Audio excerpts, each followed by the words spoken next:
Okay, so this is fascinating. News anchors from Newsmax, this is different from News Nation, got together and they started relaying their own personal UFO encounters to each other. And I want you to see the similarities here, because this is really interesting what's actually going on here, and what they show as B-roll. B-roll is the stuff, the video they put on top of things, and what they're actually talking about. Check this out. You buying this? He's CIA. He knows all about it. Come on, tell us where are they from? You've seen it. This is just between us. Okay. That's okay. Here comes the breaking news. I think more people do believe that they've seen something, or do believe now, than they did.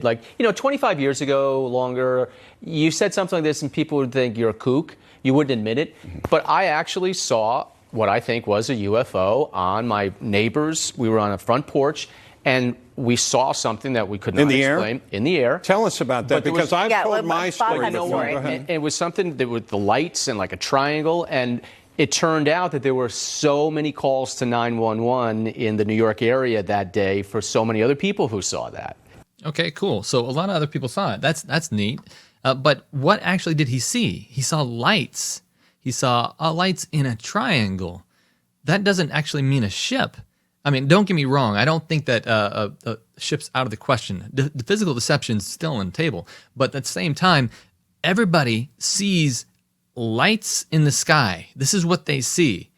The Bible says that lights in the sky, the stars of heaven, are angelic beings. Specifically, at least right now, what we see are the demonic ones. So I think it's very dangerous. So to say, hey, I wish I could see an alien. So what's going on here? They're seeing lights in the sky, and they're putting over the top. They're showing you visuals of these ships that are going across. They have no lights on them practically, and so completely subliminally, is actually putting this in your mind that these things are craft. They're machines in the sky. Again, I'm not against the idea that might happen someday. We might actually see crazy stuff, but right now, I don't think so. That's next level deception. Let's continue.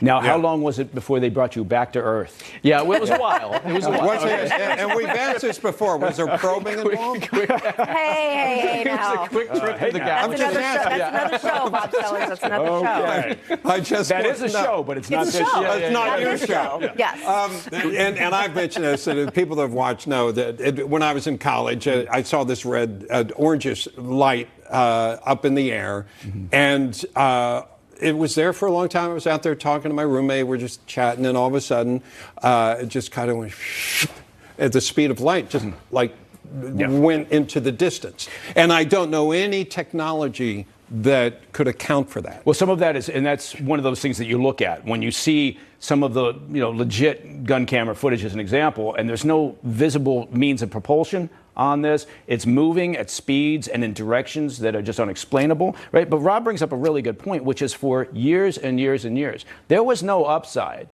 So this is interesting, because what they're showing right now, I believe, though that's been disproven as a flare.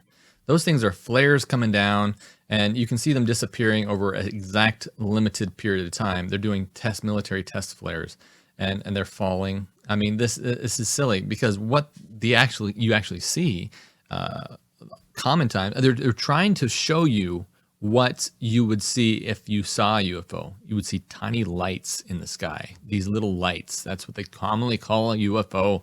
But these are flares, and often people get those mistaken. Even Stephen Greer, a well-known ufologist who seems to be just in it for the money, because he's been accused, whether or not it's been proven or not, just using flares when he brings people out to try to find and see and pray to these UFO things.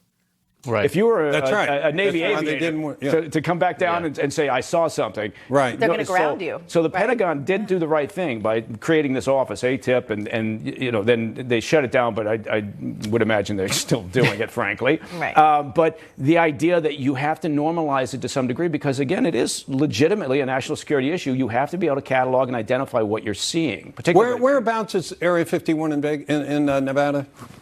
Is it outside Vegas or Reno? We can't talk. Okay. In Roswell? How are you? All right. Talking about The Las Vegas minor league team, I think their AAA team used to be called the Area 51. Yeah. Well, Area 51 was a fascinating history, right? It was actually established by the agency, by the CIA, as a place to develop essentially alternative air assets, platforms for high altitude surveillance or whatever the purpose may be. So you can imagine as they're developing these prototypes, what the locals are occasionally spotting, which is why the whole concept of Area 51 became, it's attached to UFOs. But originally, it was a testing ground for alternative aircraft. Interesting. And Bob, you were at college when you saw that? Did it have anything to do with mushrooms? Nothing. I know. It's always a Bob, I'm question. so glad you asked. Every time I said, "Are you stone sure?" cold sober. For the fifth time. Now, I can't say that for my roommate, but I was fine.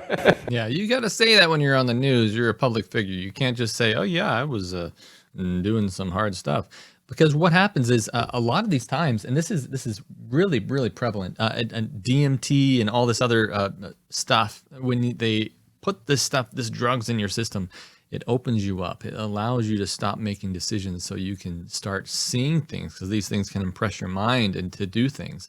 That's what we're seeing. And then terrible negative things start happening and people are like, well, I just wasn't having positive thoughts. No, you open your mind up to demons. That's what happened. And now you're seeing all these stuff. So what they're laughing about right here is 100% legitimate, but we need to be careful on what we put in our body. I appreciate your journalistic integrity. You've got to ask all the questions. Now, what about he still you? denies it. No, we were young, Bob. We would not have been, Okay.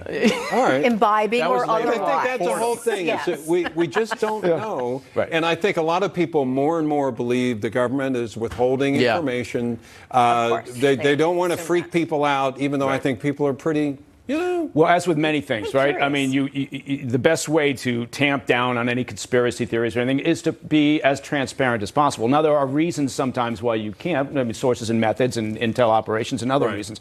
But I think the Pentagon, the military, they were right to start releasing some papers, to start talking about this, because it does take away some of the mythical Stigma. nature of Right. it and the stigma. Right. It's right. Well, I'd be happy with a foreign exchange. We can give Biden to them. They can give us their leader if we want to do something for a little while. All right, we're going to have to talk an more about alien that. to be named later. Exactly, and we're actually going to get the real details right now from Mike Baker. All right, stay with us, Mike Baker, Rob Astorino. Yeah, that's about it. But subscribe. Make sure you hit that like button.